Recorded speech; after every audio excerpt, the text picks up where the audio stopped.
We're going to give a couple more minutes here. You all should be seeing our opening slide, the resolving traffic and parking issues in your smart city. We're going to put everything on mute for just a couple of minutes because the numbers are jumping up. We actually have over 200 people registered, so we're going to give them time to get on. But you'll hear us come back on in a couple of minutes. Thanks, folks.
Hi, everybody, again. Just for those of you who've already heard me, welcome again. The numbers are jumping up. We're going to give exactly 2 more minutes, or 90 seconds, to let more folks come on, and then we'll start right in, okay?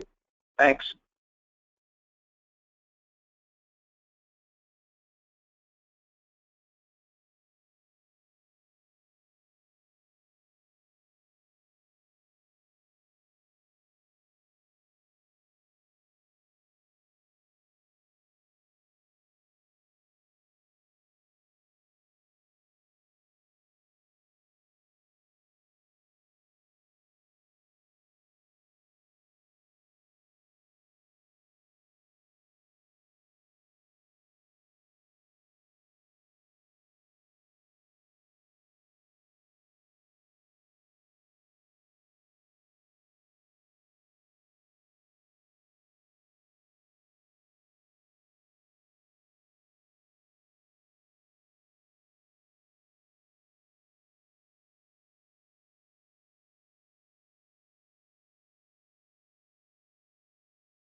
Hi, everybody, and welcome around the world. This is Greg Curtin. I'm the founder and CEO of Civic Resource Group. I'll be opening up the webinar today. Thanks, everybody, for joining us. We're actually getting a number of people joining as we're speaking, and that's okay. We actually have nearly 200 registrants for this from literally around the world, from the Middle East, Europe, South America, North America. So it's truly a global webinar. So happy 1st of December, the last month of 2015, which was one of the biggest years on record for smart cities, and that's going to be one of the themes of our webinar today. I want to introduce our panelists today. Again, I'm Greg Curtin, founder and CEO of Civic Resource Group. I also sit on the World Economic Forum their Global Council on the Future of Government, where we have been focusing on smart cities over the last term, because smart cities, smart government, smart citizens have become one of the focus points out there in terms of the digital revolution. We're going to also have Matt Wong, Civic Resource Group CTO, who will walk through the actual Civic Connect platform and the solution implementation. We have Jerry Rhodes from our partner, Amazon Web Services, AWS.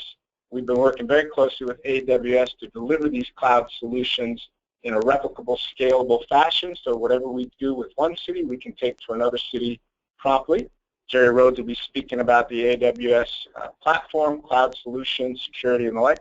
And then finally, we're really pleased to have Stephanie Schuk, who's actually the person on the ground, our senior program manager from Civic San Diego.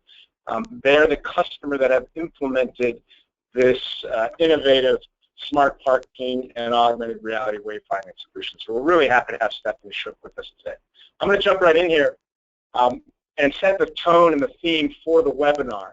While we are going to specifically be looking at a smart parking and augmented reality wayfinding solution, I want to put it in the context of smart cities, smart government, where things are going. Just over the last literally 2 or 3 months, I specifically, with some of my team members, just came back from the World Smart City Expo in Barcelona, the largest smart city expo out there.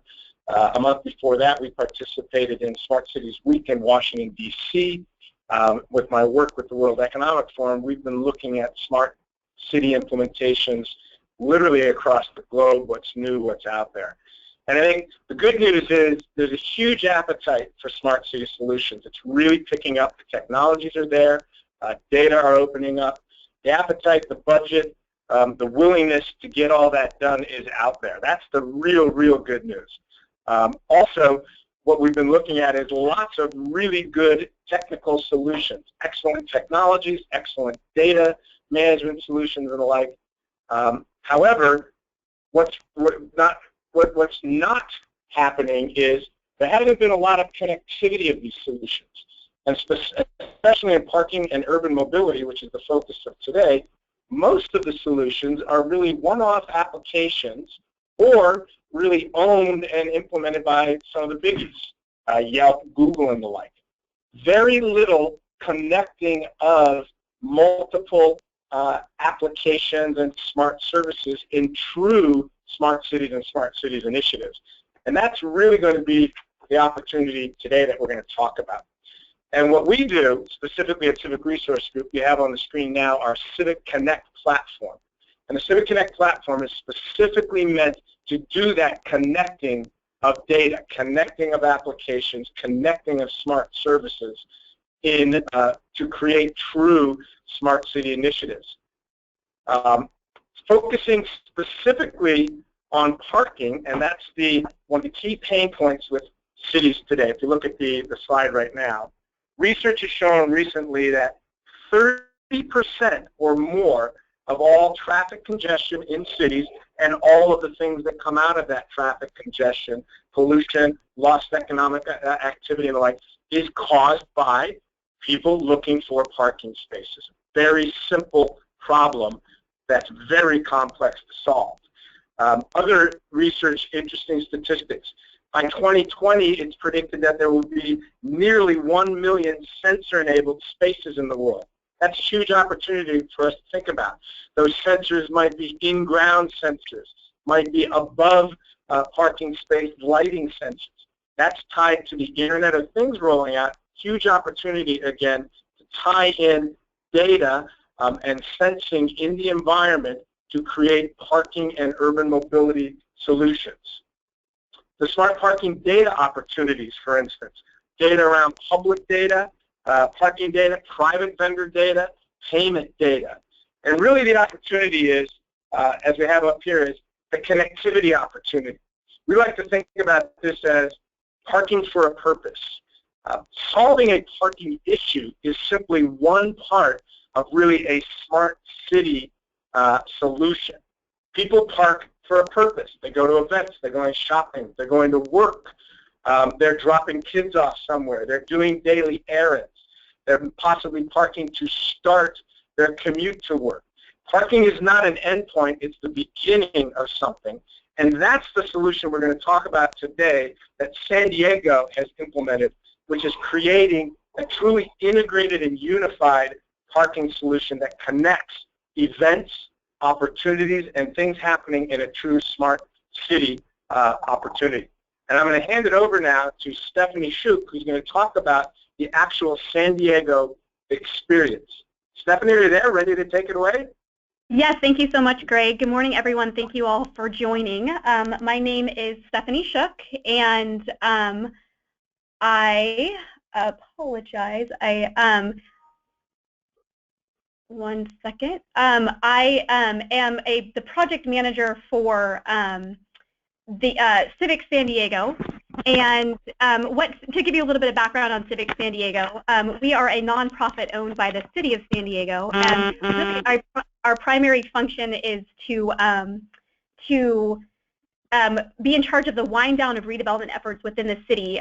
We also administer the parking district for downtown San Diego, and that's my primary function. So I've been tasked to kind of solve the parking problem as Greg was talking about earlier. And just to give you a little bit of background on our parking app, so about a year and a half ago, we had identified, working with the community, that we wanted to develop and launch a mobile app or mobile website for parking within San Diego. And there are a lot of parking apps out there, which I'm sure you all know. But we wanted to make this community focused. We wanted to make it local, and we wanted it to be started from scratch and have a real custom feel. So we reached out and we selected CRG to be our developer, and the screenshot in front of you shows what the app looks as it stands today.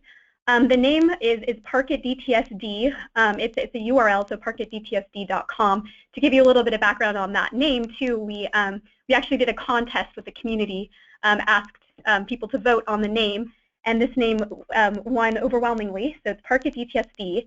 And the main goal, as you can see, this is a marketing collateral, is to be the new go-to parking resource for navigating downtown San Diego's parking options.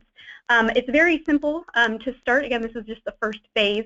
We really just wanted to provide this resource to the community, people coming to downtown San Diego or living in downtown San Diego or just visiting, to just help them navigate parking throughout the city. Downtown is a big city. There are a lot of parking options that people just didn't know about, so we wanted to help to present that awareness of the parking options within San Diego. Again, this is a group project within my organization, but with also people in the community, partners as well. Again, I work for Civic San Diego. This is also a collaborative effort with the Downtown Community Parking District, and with all the neighborhood groups as well. The next slide. So today I'm going to talk about the key components of the parking app as it stands, and then also go into some of our ideas and thoughts for next future phases. So the screenshots in front of you show, again, some of the simple sort of interfaces that we have currently. Again, it's a more of a neighborhood focus.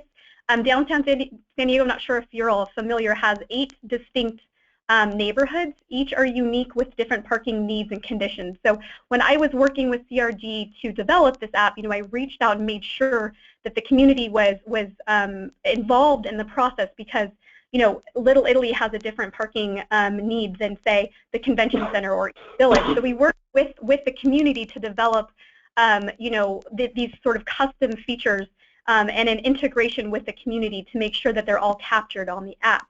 But again, it's very simple, so even if you're familiar with downtown San Diego, or if you're just visiting, it's your first time, you can use this app, and it's really easy and simple to navigate through. Again, as Greg had mentioned, people don't really seek out to go parking. That's not their final destination. They park and then they go on about their business. So we wanted to make this easy and simple, and CRG did a really great job of making that easy to navigate through. So essentially the thought is, you're going down to Little Italy, you click on the Little Italy section of the map, and then it launches into the detail, and it provides you with some of those parking options. That's kind of the thought process involved in this interface as it shows here. Next slide. And then so again, the sort of idea of the user experience is once you identified your parking location, you then click on the detail. And this shows, a lot of static information. I worked with the parking operators to gather this information myself. Again, there's so many different parking apps out there, but I wanted to start from scratch. I wanted to work and make sure that not only am I invested in this, but the parking operators are as well, and so that they were able to really own it and really provide, have a vested interest in making sure that this data is as strong as it is, because it's not only helping the community and being a resource for the community, but it's also a way for these parking operators to help enhance their business as well. So we gathered a lot of static information. As you can see in the screenshots in front of you, it lists things such as the parking operator, location, address, lot type, hours of operation, the rates, whether or not there's monthly parking, and the payment types. However, a couple of our lots, our parking facilities in downtown San Diego also have a really unique feature. Again, this kind of stands out among the other parking apps out there, that there's real-time parking availability. So we have infrastructure installed in a couple of the locations throughout downtown where the parking availability data is transmitted into the app directly, so it shows how much availability is there in real time. We hope to grow that to multiple or more locations, or ideally as many locations as we can throughout downtown. But again, this is something that we worked with not only the operators and the facilities that had that infrastructure, but also CRG to make that happen. Again, kind of focusing on the another really great component, I guess, of our app is, because we are neighborhood-focused, community-focused, we wanted to make sure that there was a feature on the app that showed, what type or certain events or messages that are related to the neighborhood on the app, especially as it relates to parking. So a lot of times, especially in a big city, say Fifth Avenue is closed down due to an event, or there's a big construction project going on, and all the parking within that vicinity of that construction is wiped out. So we wanted to make sure that information is captured on the app. Again, this is something that's unique to our app compared to the others, and we wanted to make sure that we continue to work with the community to capture that information and convey it directly on the app. And that's something that I manage directly, and future phases are going to really strengthen this neighborhood community focus, and again, working with the community to really understand what we can do to not only automate this neighborhood focus, but also to really strengthen it. And then, so that's kind of an overview of the parking app as it stands. I kind of wanted to get into, what our ideas and thoughts are as far as the next phase.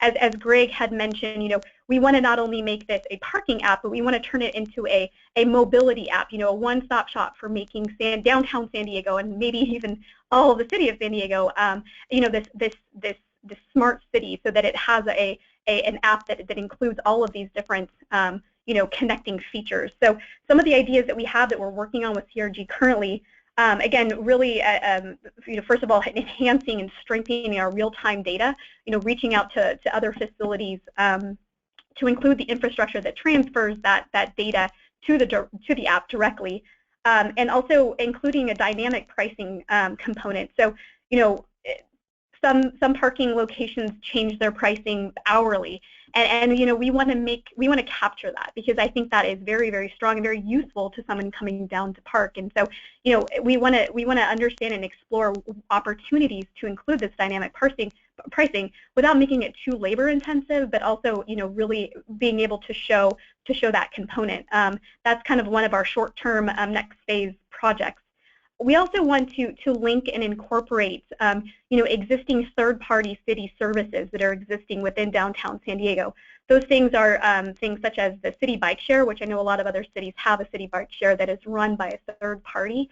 And also we're in the final stages of launching an on-demand community shuttle, also run by a third party. Both of those city services have their own standalone app, but we want to integrate and incorporate, embed, I guess, if you will, into our parking or mobility app, those existing applications, so that, again, we can make this a one-stop shop for somebody navigating throughout downtown San Diego.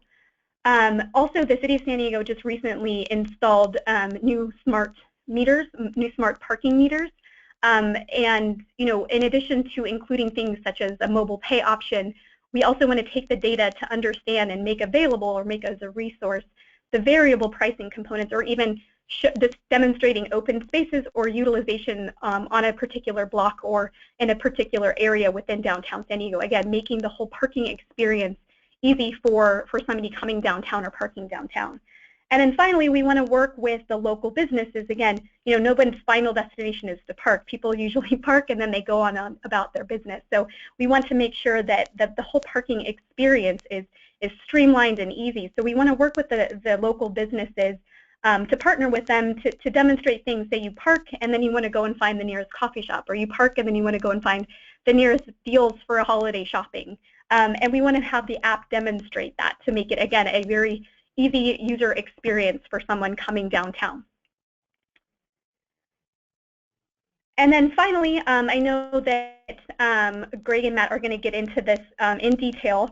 The City of San Diego, or downtown San Diego, we just installed as recently as last month. It was our final stages, a new wayfinding system. And the wayfinding systems is a great tried and tested a component of city navigation for any city, and we know ours is brand new. It's very crisp and clean looking, but we've been exploring, we've been chatting with CRG to take it to the next level, and so incorporate technology and making it not only just something that's standalone within the city or downtown San Diego, but also turning it and making it more of a smart city idea and component. And again, we would connect it to our parking app, so that the whole user experience, you park and then you're trying to navigate throughout downtown, and you can use your app and to look at the wayfinding to understand where you can go. So again, merging and putting together and connecting all of these different components to make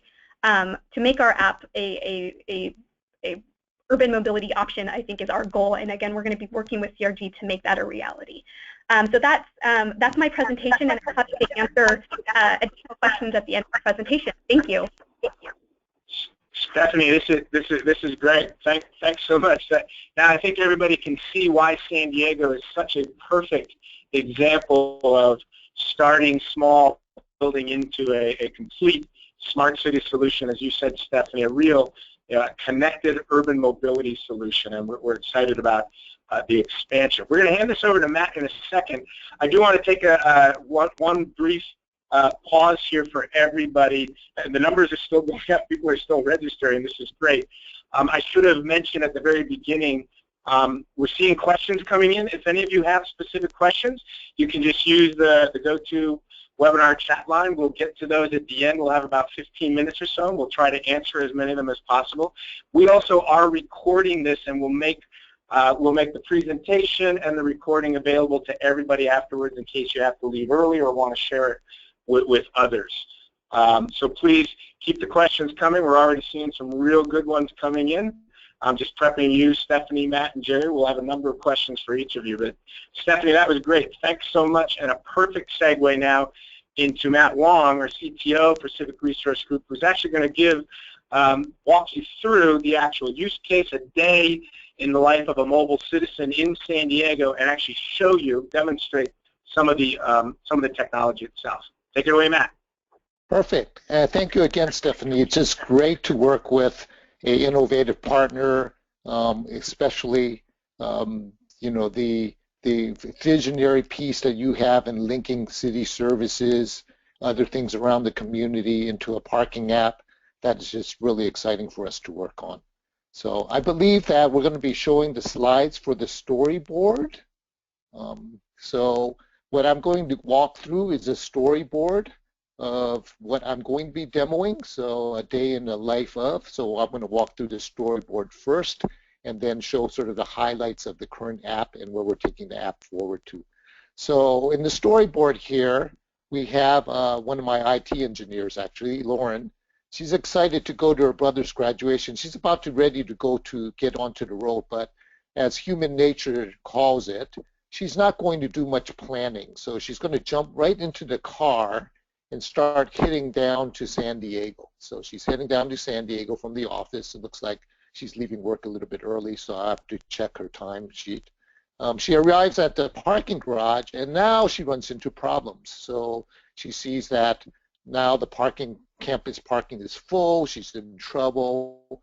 What do? I better go and launch the Civic SD parking app to take a look to see where else I can go. And what's the most poignant about the app is that I really want to look for availability of spaces, right? Because I just reached the parking lot and it's full, and now I'm in trouble because I need to be at that event at that particular time.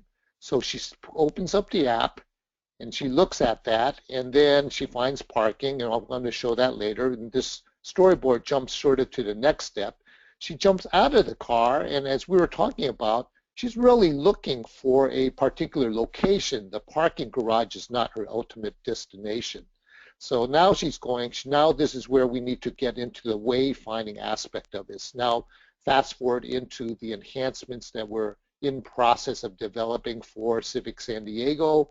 She looks at this signpost and she realizes that this is a new wayfinding system by the City of San Diego with Civic San Diego, and she turns on the augmented reality app at that signpost. Now, at this particular signpost, everything is very, very micro-local. In other words, that the app knows where you are, specifically at that signpost and what's around you, and it's going to actually help you wayfind to the location that you're actually going to look for. Okay. So now she switches into the AR view, and the AR view gives a visual pointing representation of where she needs to go. So this is where you can see a little icon on the screen that there's a little overlay that she's looking down the street, and it's helping her merge this augmented reality mode into real world locations relative to that signpost, and helps guide her to the event. So she uses that. She finds San Diego City College and taps on the little man. If you see the little man on the very bottom right corner, that is the sort of call to action button that will help guide her to walk through the streets directionally to San Diego City College. And you did get a pointing cue as well as she's walking. Hopefully she's not looking at the display all the time as she's crossing the street. Last but not least, she successfully arrives at her brother's ceremony in time without a second to lose, and she doesn't miss the event. So that is the walkthrough. Now I'll be switching to the actual live demo.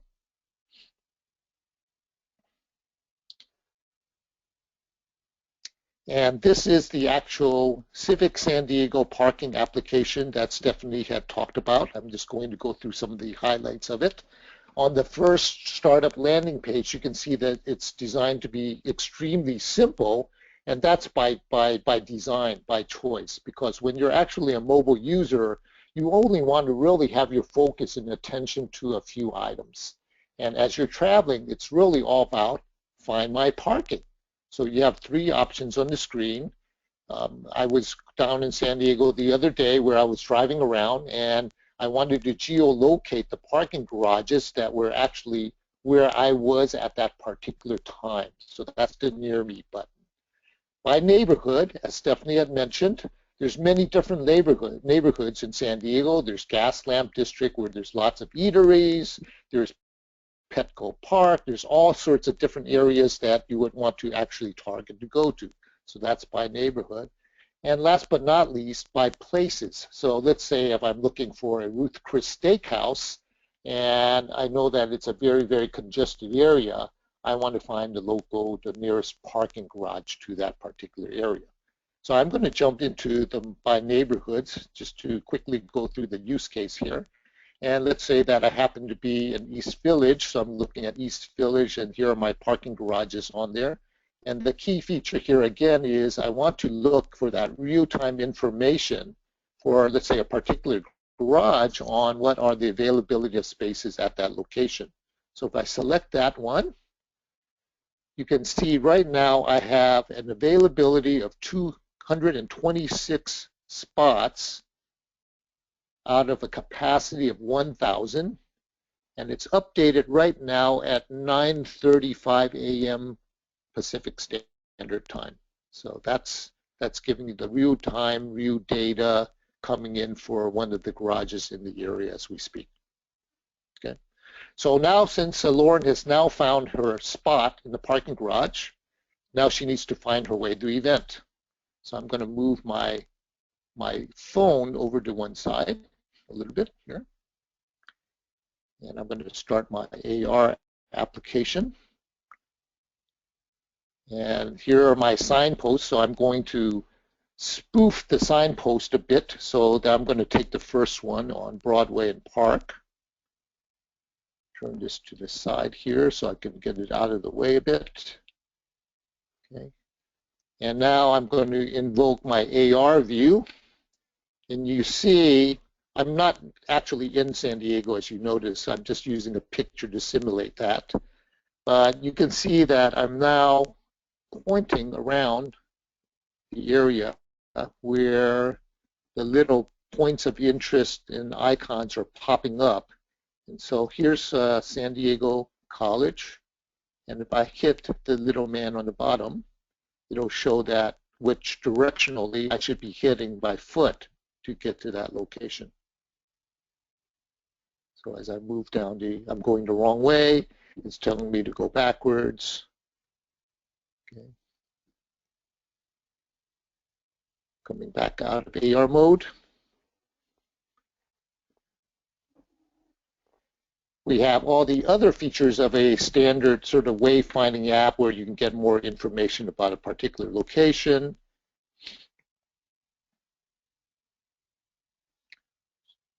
This is the less sexy stuff, but yet important. There's a flashlight view that gives you more of a traditional map view of where things are located.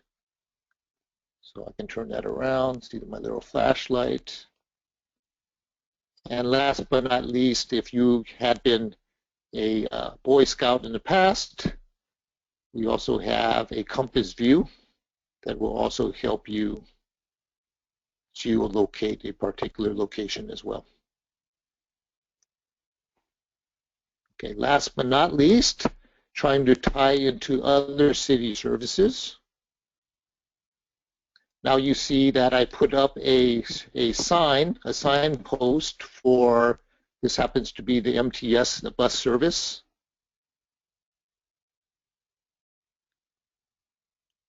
And you can see my phone is on the right-hand side of the screen. The bus sign that I'm looking at is on the left-hand and the side of the screen. So when I'm looking at the sign now, I can then get more specific information for that particular city service. I can choose Espanol to change the language. I can change back to English. And then again, I could also pull real-time information back into the system. If I touch the little eye on the right-hand side, I can then get departures data for when the next bus is coming. On the very bottom is this typical timetable information for planning purposes, but typically when I'm actually in that particular location, I'm looking for that information immediate at my fingertips without having to search through lots of URLs or websites to get access to that.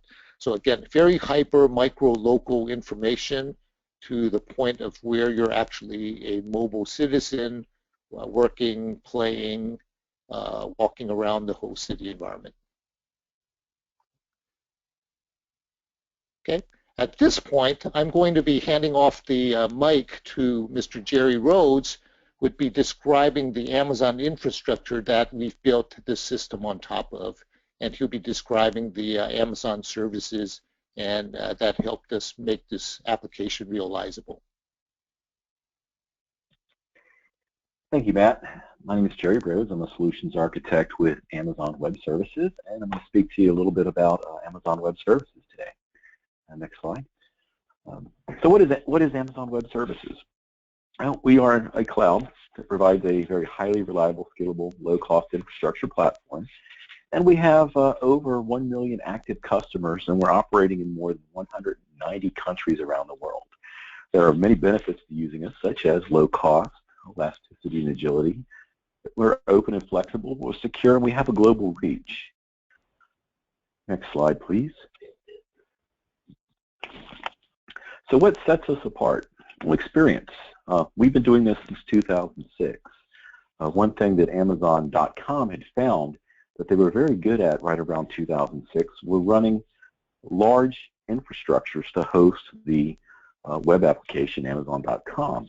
In doing so, we found that we had a new customer to work with, and that would be developers and businesses such as CRG. The next on the list is our service breadth and depth. We have over 50 services to support any type of cloud workload. And our pace of innovation, we're very customer focused at Amazon Web Services. And matter of fact, 90 to 95% of our product roadmaps are determined by our customers. And our global footprint. We operate in 11 regions around the world, and those regions consist of a cluster of data centers. We like to call them availability zones, as they are virtual data centers. They're multiple physical brick-and-mortar buildings that would make up a virtual data center or an availability zone. And we have 53 edge locations around the world. It's very important when you're delivering content around the world, especially with a mobile application. You don't want to have any latency or lag times, so you want to get the content as close to the user as possible. And our pricing philosophy. We've had over 50 proactive price reductions up till today, and we haven't had any competitive reason to do so. What happens is we identify efficiencies in our operation, and we pass those savings back to our customers. And lastly, the ecosystem.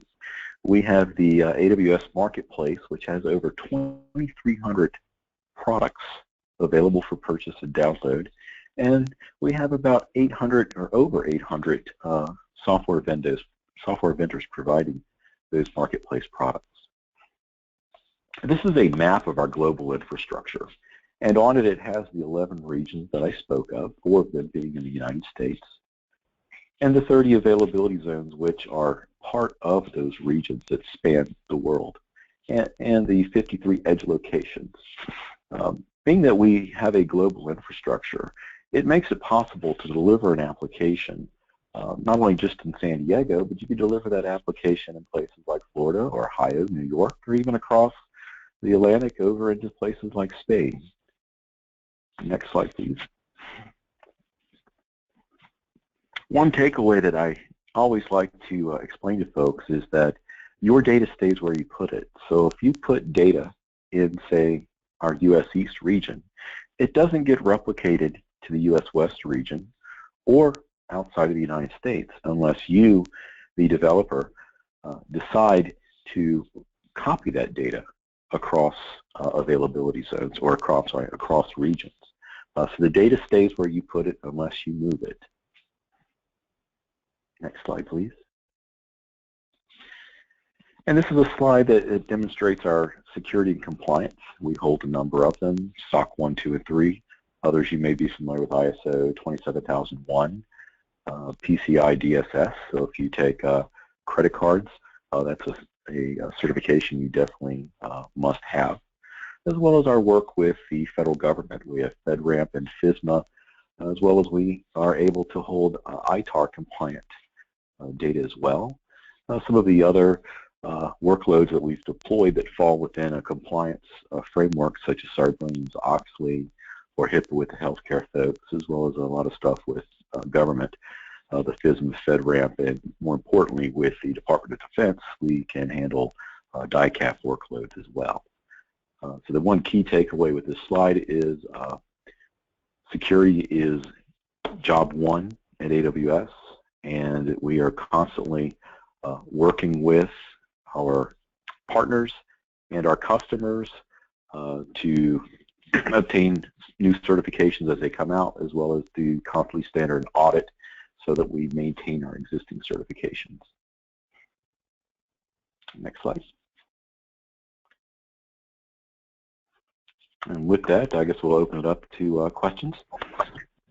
Yeah, let me Let me jump in here. This is Greg again. Thanks, Jerry. Thanks, Jerry, Matt, and Stephanie. Beautiful kind of soup to nuts, end to end, how to actually deliver not only a smart point solution, but really a smart city, a smart government, a smart citizen platform that will lead to smart cities. And again, that's the purpose of this webinar today, is not to simply talk about the technology, not to talk about the business need, but to pull it all together so that we really are creating foundations and solutions that can be expanded, replicated, and tie in more than a very specific need, in this case, parking. Back to that idea of parking with a purpose. Stephanie said it well, Matt said it well. People park and then they do something. That's not the end of a business need, that's the beginning of an experience. So that was excellent. What I'm going to do right now is we've got a slew of questions, far too many for us to answer here. Apologize in advance, although we will get back to everybody that's asked the questions. And I'm going to put a few questions out to our panelists and get them answered by Stephanie, Matt, and Jerry in the next 15 minutes or so. We're right on time, which is a nice thing also these days. So what I'm going to do is maybe put this out to Matt first. There's a question about, can you integrate, for instance, a pre-existing parking app or other existing apps? And I'm going to preface that a little bit.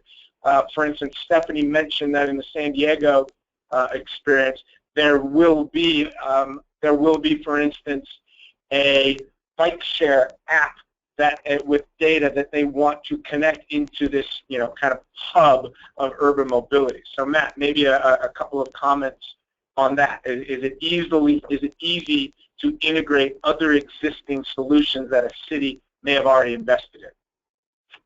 So that's a good question. I think that if you look at the use cases, predominantly the popular use cases of what people want to do in terms of traveling, in terms of sightseeing, in terms of looking for city services, transit, traffic. We have deliberately built the Civic Connect platform to manage that type of data. So we've taken a lot of care on curating the data schema to support those types of functionality in terms of city services, commerce in the city, and traveling and mobility around the city. So if that's the use case that is of interest, then I would imagine that the data structures are in place, that it's basically like lemonade, just add water. In this case, you're just adding data. So if you're adding the bike share locations, the location model is there, the bike share data, the data scheme is there to support that, and that gets exposed to the client level, whether it's mobile web, websites. So in that case, again, devil's in the details, but I would say that the majority of those use cases would be supported. Great, thanks, Matt. And again, I think that is the opportunity, thinking about that connectivity opportunity, thinking beyond just the first business need onto connecting various business needs. I got an interesting question. I'm going to bounce around between technical and policy and marketing. Stephanie, I think this one's for you, although I can also address some of this. Good question. There's thousands of apps out there. Apps are competing for market share and just people's mind share. So how, for instance, do you get the word out, and maybe, Stephanie, specifically in your case, how do you get the word out about what does start as an app but is going to grow into, as you kind of call it, a hub for urban mobility? And then I can respond to that as well with some of our other client experiences. But maybe just a couple of thoughts from you, Stephanie, on really getting the word out about this excellent application. Yeah, that's a great question. In fact, I'm working on it on a regular basis to try to market the app. We launched it and it was a very successful launch. We work with the community stakeholders to upon launch to get the word out, and it was very successful. But the challenge is to continue to make it successful on a regular basis. So while it's really great once we hit the ground, it's me actively going out to the community and working with other neighborhood associations or groups or businesses to talk to them. And again, since I'm on the ground floor, I have these relationships, asking them to feature this as the go-to parking app for downtown San Diego. Again, there's a lot of local people here who have other apps, but I feel that with a collaborative effort to kind of market it and ask them to feature this as the go-to app, it's been successful. But it is something we work on diligently and on an ongoing basis, and we try to explore options to continue to make it the primary app for parking. One thing that has been really successful too, because it's not a typical native app, it is a link, it's a URL. We've been able to put it or feature it on a lot of city service websites. So let's just say you're coming downtown for jury duty. Well, it's going to be on the jury duty's website, so it's a link. So that makes it really easy to market. Or let's just say you're coming down to the convention center for a convention. Well, it's going to be on the convention center's website as well. So, working these relationships, working with the city and existing city nonprofit groups has really helped us. And then we're going to continue to do and explore other options as well.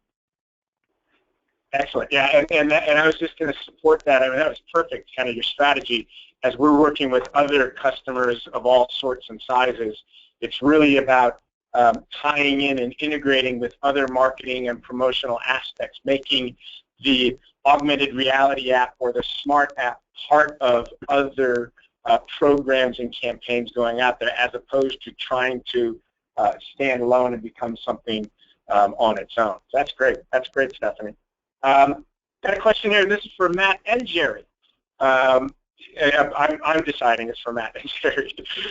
A lot of questions on, great app, great solution, wonderful implementation in the city of San Diego. How replicable is the solution, and how scalable is it? So, for instance, can we take it and literally put it in another city in Europe, in Asia, in North America, and South America? Can it be a larger or smaller city? Can it be done on a regional basis? And I want to, maybe Jerry, give you a thought of that in terms of replicability and scalability from the cloud, the AWS cloud, and then maybe Matt, you can comment on that replicability and scalability from the actual platform itself. Okay, all right, this is Jerry. Go ahead, Jerry. Why don't you start? Sorry. Okay, I'll make mine quick and simple and pass it on to you, Matt. AWS has a global infrastructure around the world, and we're constantly growing it as well. So we're going to be opening new regions both up in Ohio, London in the UK, as well as in India, and a second region within China. So we have the global infrastructure available around the world. So I had heard South America. We have a region in Sao Paulo, Brazil, as well as we have Frankfurt, the EU, and coming online next year, London in the UK, regions that can then serve your European customers, as well as a region coming up in India. Currently, Frankfurt serves India pretty well. However, we will have an Indian reservation region coming up, and China. So can't really talk about the portability of the application. That's where Matt will come in, but we do have the global infrastructure, and our regions are the same throughout the world. So we have the infrastructure to host the application. Thanks, Jared. In terms of portability of application to a different geography, so everything is actually based on a model I mentioned about that. The database schema had been well vetted across a number of private and public parking garages. So the database schema, I believe we've captured all the requirements and data elements that would make it relevant for any parking district, so that the data sets would match almost immediately. And all the interfaces are done through web services, and so it's very, very clean lines of import and exporting of that type of data into the system. The mapping system is based on Google Maps, which is quite pervasive across all regions. There are some geographic regions that avoid using Google Maps. That would then need to be changed out. But all the mapping technology, the base map technology is based on Google Maps. So if your area supports Google Maps, then that part wouldn't need to change as well. In terms of the front end design, the color schema, the logos, all that had been deliberately architected so that it could be changed out through your particular logos and color schema and all that, so that it'll give you that type of look and flavor for that particular geography. So if you're in a region that likes green, then the app can be changed to green quite easily. Beautiful, beautiful. So in short, it is, from both the technical, the cloud, and the application architecture, it's highly portable, very replicable, and absolutely scalable, especially working with AWS on that. So looking at those opportunities, great. I've got, again, a ton of questions. I'm going to pick one out here. This is an interesting one, and maybe have Stephanie, some thoughts from you on this, but then Matt and Jerry. There are a number of questions around safety with using mobile applications, certainly for parking and mobility applications in car, and some concerns recently with some of the activities around the world in terms of people holding and using phones to photograph things. They're, very timely types of questions. And so one of the questions was leading to, have we looked at, and I can answer this, yes, have we looked at and are we considering tying the data feeds and the actual services into other types of devices, for instance, or other types of channels, for instance, in vehicle, in dash, where we can get to hands-free types of experiences. And certainly in the parking situation, we've looked at that from a technical standpoint. But I'm also interested, Stephanie, have you heard those concerns and ideas, for instance, on the policy side, or the, in terms of making decisions around that? And then maybe Matt, you can discuss after Stephanie a little bit about the technical aspects of that and the plans going forward. Yeah, I mean, somewhat we did, talk about that in terms of the parking app, and that's why we really like the fact that it's a mobile responsive website, so you can access it on your your desktop at home to really identify where you want to park, and then that kind of eliminates a little bit of the safety concerns, say, if you're driving.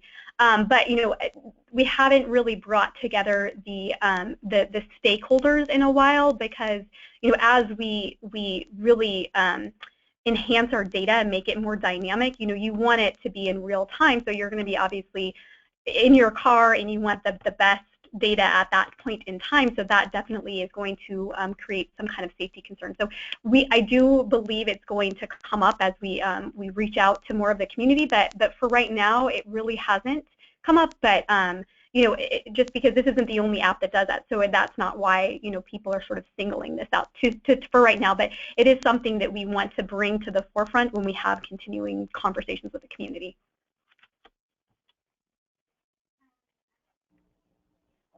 Matt, maybe some comments on the technical side? Absolutely. So on the technical side, it was kind of timely. I just attended a behavioral economics summit, which basically tells you that it's very, very difficult to change people's behaviors when they're actually texting and driving, which is quite a problem in terms of what's happening in society today in terms of the accidents that are occurring when you're driving. However, there are things that you can do technically, which is sort of like what they termed as the Ulysses effect. And as everybody's ever studied behavioral economics, this was the case where Ulysses was on his boat going through this channel of sirens, and that it would basically get him to basically go mad as he's going through this area where all the sirens are making all this noise at him. So he had everybody tie him to the bow of the boat in front, so that he couldn't actually do anything by trying to roll the boat into a disastrous area with his arm, so he was tied up.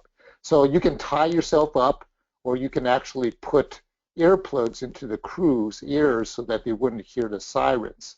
So what does that mean is that when you're actually working with a parking app and you're trying to navigate to somewhere, you want to disable other phone services like texting and other things that would distract you to get you into a distracted driving case.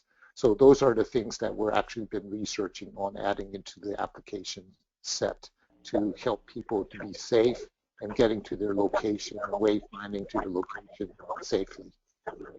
Great, and I think that ties in nicely, Matt, with the kind of the future roadmap of looking at how to connect, again, the Internet of Things into these seamless applications that can be used by the users wherever they are in a safe way. We're working, for instance, with a number of toll road providers, other transit agencies in cities that are looking to make these kinds of connections. And as the devices out there become more readily available, whether those devices are in-dash, wearables, and the like, then it's really just a matter of taking the same sorts of data and information feeds and services and packaging them in a way to get to the user, where the user is. That's the key to all this. I think we're going to we have time for one more quick question, and then we're going to have to close up to respect everybody's time. And I think I'm just picking from among the dozens of questions we have. I think another one that's interesting and maybe forward-looking, and maybe we can end it on this, and maybe just a real quick response from each of you, Jerry, Stephanie, and Matt. What about, in the future, user-generated data for these types of smart city applications and the like? And maybe just a quick comment or thought on that as we're thinking about the future of smart cities. Stephanie, why don't you go first, since you're our star performer for the day. Oh, thank you. You know, that actually was an idea we had when we were just developing and thinking about the whole user experience from the beginning with CRG. You know, how, especially in terms of things like dynamic pricing. I mean, that is just something that that's a goal of mine. I would love to have featured on the parking app.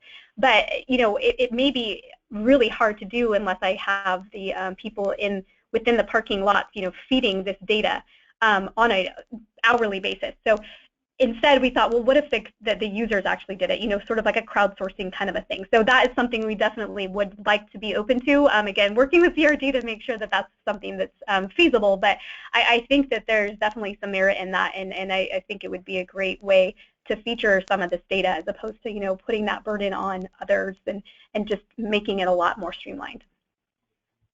Beautiful. Matt, quick thought. Quick thought. I concur with Stephanie wholeheartedly.